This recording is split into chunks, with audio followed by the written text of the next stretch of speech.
Welcome to the Whole Metaverse, a New York University School of Professional Studies podcast exploring the ever-expanding metaverse and Web3 landscape. Each episode, we'll talk to the pioneers, influencers, and innovators leading the way. If you want to understand and better navigate this burgeoning space, you're in the right place. Kimber Cooper, thank you very much to be on the Whole Metaverse podcast, the NYU podcast about the Metaverse. Our host, Dr. Elizabeth Haas, professor at NYU, and myself, Pierre Gervois, we're delighted to have you here with us, Kimberly.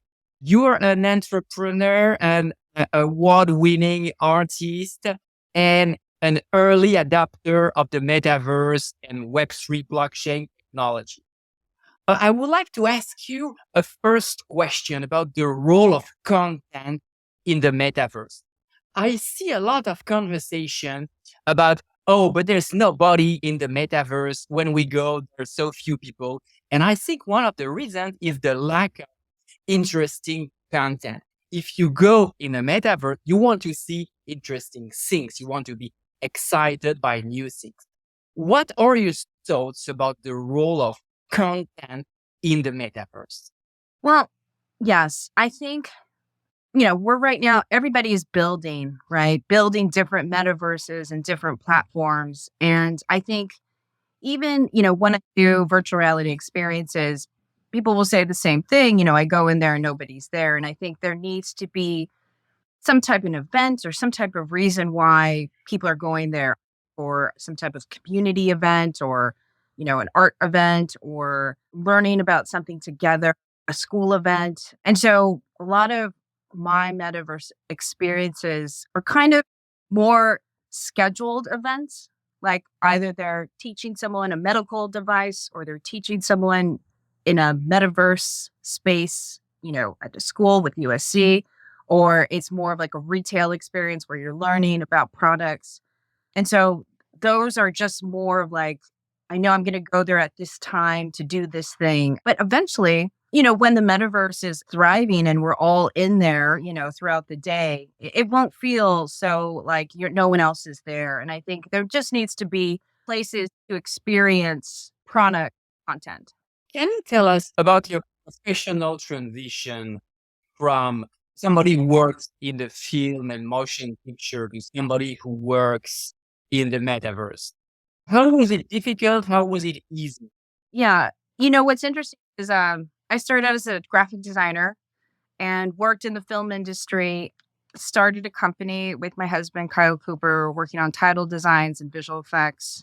That's Prologue. And Prologue is still running this day, doing title designs. And I hired an intern from you, actually. And that was in 2014 when the Oculus headset came out. And he was so excited about it. He did a master's project on virtual reality.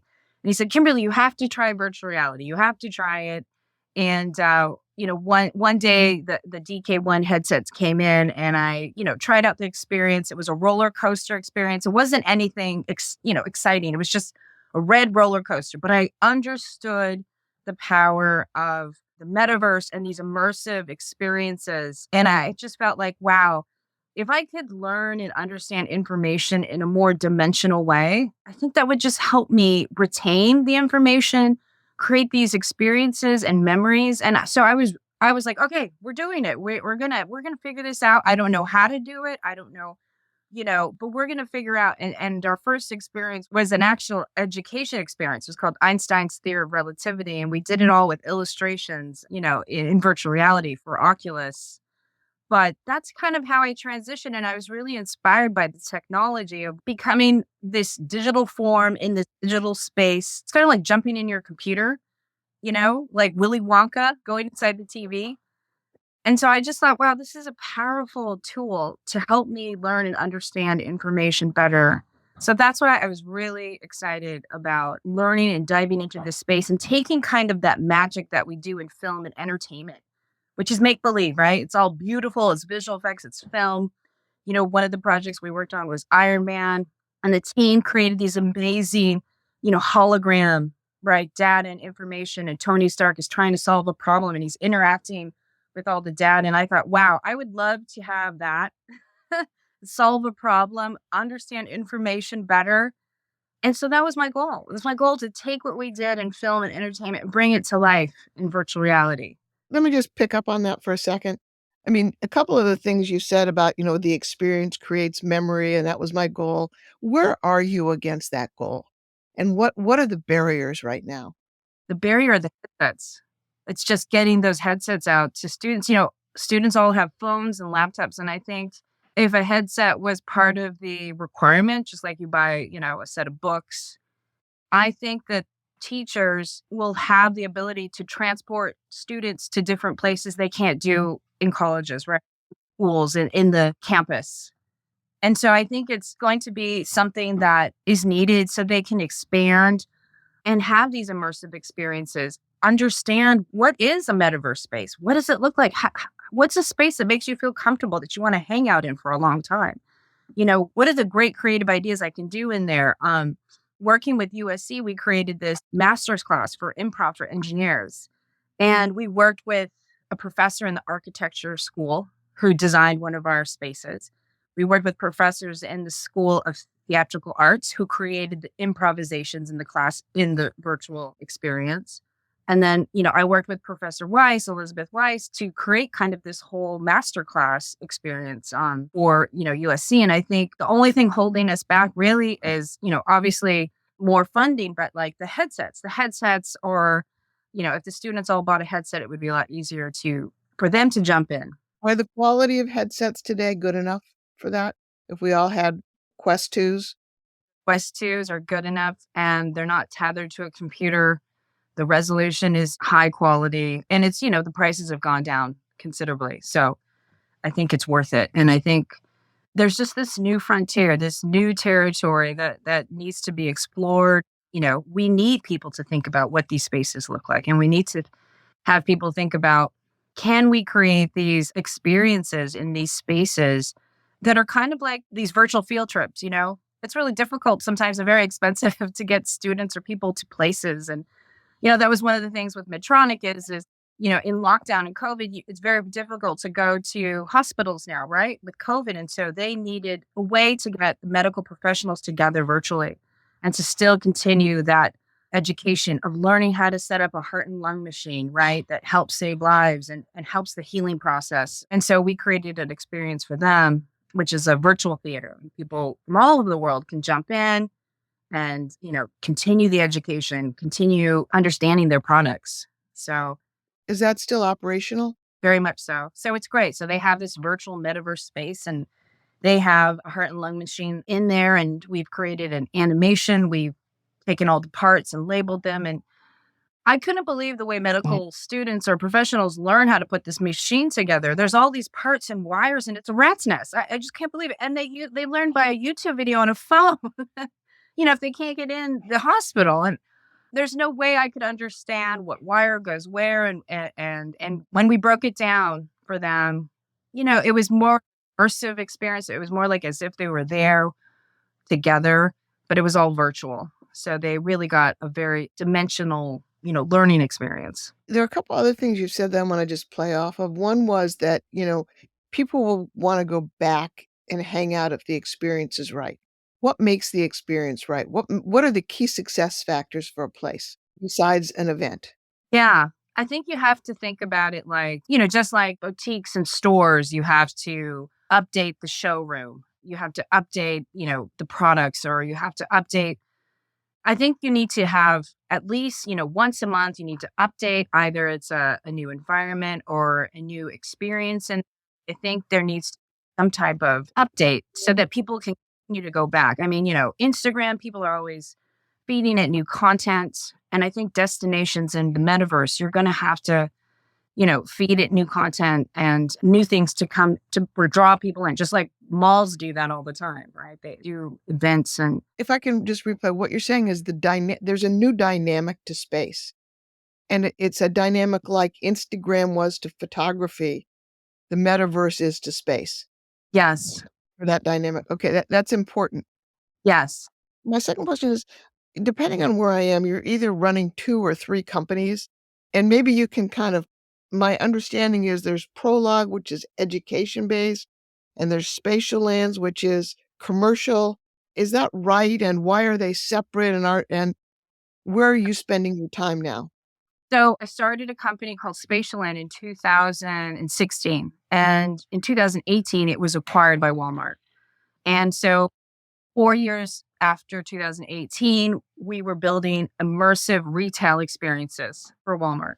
During COVID and lockdown, our team closed down. And from that, I took a few people from the team of Spatialand. And one of them was a project manager, Emily, who works with me now at Prologue, and she's helping us do titles and visual effects and kind of running that ship. And have work with some developers who are my partners with INTERVRSE. And INTERVRSE is kind of like the next chapter of Spatialand. It's an iteration, but more of the metaverse. So now we're dealing with Web 3.0, NFT, and these, more metaverse experiences that are not just on the headset, but also can be experienced through a browser. And so that's the difference now. And so I have with INTERVRSE running, and I have the team at Prologue that is running those titles. And then I have another team that we work on NFTs for building content, which would obviously, what I want to do is bring that into the metaverse. So I'm kind of working in 3 areas, but they all are tied together because we need the creative team from Prologue to help us with some of these immersive and metaverse experiences in INTERVRSE. And I'm hoping that the things that Prologue Immersive does with NFTs and our metanauts, that will inspire more experiences in the metaverse also. And so that would tie into INTERVRSE also. So they're all kind of doing focus on certain areas, but we help each other basically. Are they also market focused or just capability focused? Is Prologue more education? So Prologue works for like Marvel Studios, and they're working on American Horror Story titles and film titles, and so that is more just definitely entertainment and film companies, streaming companies, Netflix, Amazon. They worked on the Lord of the Ring titles, so definitely more entertainment. And then INTERVRSE is definitely, I've seen just a lot of people come to me to help them create their metaverse destination, which is really exciting. And so as we are building these metaverse destinations, we're creating a platform. And my goal is that it can be used not only for companies and universities, but also individuals, like ourselves who have a website, but maybe want a digital virtual space to put our digital goods, our digital assets in there, and then have friends come over and virtually and share that. So that's what I'm really excited about. I also thought I read that you commented that, we're in a point in time where funding is like non-existent and and some people will go under. And I was just wondering how that was impacting you. Yes. Well, right now, I think it's just best to be smart and strategic about your time. And luckily, we have really great clients, luckily, with Prologue that are always coming in. And, with INTERVRSE, we just wrapped up the USC project. But, there are lots of potential other clients out there that want to work with us. So those kinds of projects take a little bit longer to develop, I have to say, metaverse experiences. But I do see the need for new thinking in there, new ways of creating a space, new ways of interacting with information. And I think it's not something that we should ignore, but it's going to be a needed resource for people to have that way of thinking and understanding spatially how to experience in these virtual worlds. What do they look like? What do they feel like? What do they sound like? What do the avatars look like? What are the digital products that are going to be in there? I think those are things that are important. So what's your sense of time frame to get there? Well, what's exciting is that this year was really a tough year for NFTs. Were starting really strong, and then it kind of crashed, and then crypto kind of crashed. But the metaverses are still needed because you don't necessarily have to use crypto to have a metaverse. You don't have to have an NFT in the metaverse. It's just this virtual world. And so I think the more people understand that they can create these virtual metaverse destinations on their own, like with, a team like us, I think more and more people, more and more brands, more and more companies will do that. And there's lots of opportunities. There's lots of platforms to have, your own virtual space. Spatialand, you can buy a little plot of land. Roblox, you can have these experiences in there and buy digital goods. my son is very, he has friends, and they have this like 1 hour social session on Fortnite or, Minecraft, but that's their time they get together virtually. So, and they're building these worlds themselves and having friends over. So I think he's an artist too. And what I'd love to see is him put his digital art and his space building that he's creating in a virtual world that he can share with his friends. It's kind of like that next level website, the next way of expressing yourself in a way. So I think we're going to get there, especially this new year. And you see a lot of brands investing in metaverses. And I think they're trying to figure out, that question you asked about why would people want to come back? And it's a commitment. So I think it's going to happen. I'm really excited about Ready Player Me. And that's the company we use for our avatars, their technology. I'm really excited about that and excited to see their collaborations with different brands. I think there's a way to express yourself, in the metaverse, and we haven't, fully tapped into it. So it's going to be really exciting. And I also think that there's content creation opportunities. When we were creating all these experiences, like with USC and Medtronic, we created tools that, and, Oculus has tools also where you can record, just like we're recording this podcast, but, you can record these, virtual experiences. And those virtual experiences could be anything. They could be a lesson. They could be, an improvisation. They could be content creation, characters that students or creators are making up. There could be digital music in the virtual metaverse space. So I think that is really exciting also. What are the stories that are going to come up? What are these metaverse universes that are going to be created, right? These new destinations that haven't been created, but are being thought of. And it's just exciting, really exciting time. I love those kinds of times. I'm always drawn to innovation and jumping into, a new world. Are there some areas we need to be careful of that worry you in terms of privacy and how do you deal with those issues? Yes. Well, when you go into these open world platforms and, you're bumping into strangers, sometimes it's uncomfortable. So I think we need to be careful about, our experiences. And a lot of the things that I do are more like an invite, a class, or they're more like for members. And so when it's open-ended and there's just a lot of strangers, there are things that can come up and make people feel very uncomfortable. Do you think there are some benchmark players? Is there somebody you particularly admire in this space that you're looking at? Yeah, absolutely. So a company that was started when I started Spatialand was called Spatial. And Spatial is a great company. They create these virtual spaces, and you can have a gallery in there, and you can have an event. You can have an NFT gallery, and I think I really am excited about what they're doing. You can do it virtually, but they started out as a virtual reality, kind of like a Zoom where you can work together. But then they pivoted and started creating these virtual destinations for NFTs, and so I really like what they're doing. I think that's really exciting stuff. Thank you for listening to The Whole Metaverse, a podcast from the New York University School of Professional Studies Metaverse Collaborative. The Whole Metaverse is produced by Make More Media. Please make sure to subscribe wherever you listen to podcasts. And if you're watching on YouTube, please subscribe for more content. For more information about the NYU Metaverse Collaborative, please head to www.sps.nyu.edu.